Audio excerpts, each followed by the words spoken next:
বিসমিল্লাহির রহমানির রহিম। রামপাল সৌদি খেজুর বাগান থেকে আপনাদের সকলকে স্বাগত জানাচ্ছি। আপনারা দেখতে পাচ্ছেন যে এই যে খেজুরের থেকে, এই ফুলের থেকে, গুটির থেকে এই যে খেজুরের আকার ধারণ করছে।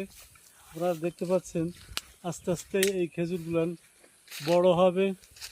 এটা একটা বাড়ি জাতের খেজুর এবং এই গাছে একটা, দুটো, তিনটে, চারটে, পাঁচটা আর ওই একটা, ছয়টা আর ওই একটা, সাতটা বাদি আছে।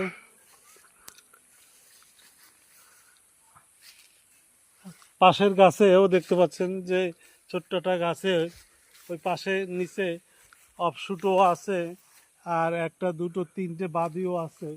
তার পাশে এই পাশে তো একটা গাছ, এই গাছেও অনেকগুলো বাঁধা আছে এবং কলপ করা হয়েছে গাছে।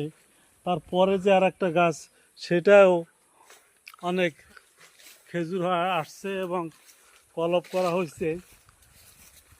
দেখতে পাচ্ছেন এটাও একটা, দুটো, তিনটে, চারটে, পাঁচটা বাদি আছে। সকলকে ধন্যবাদ। আসসালামু আলাইকুম।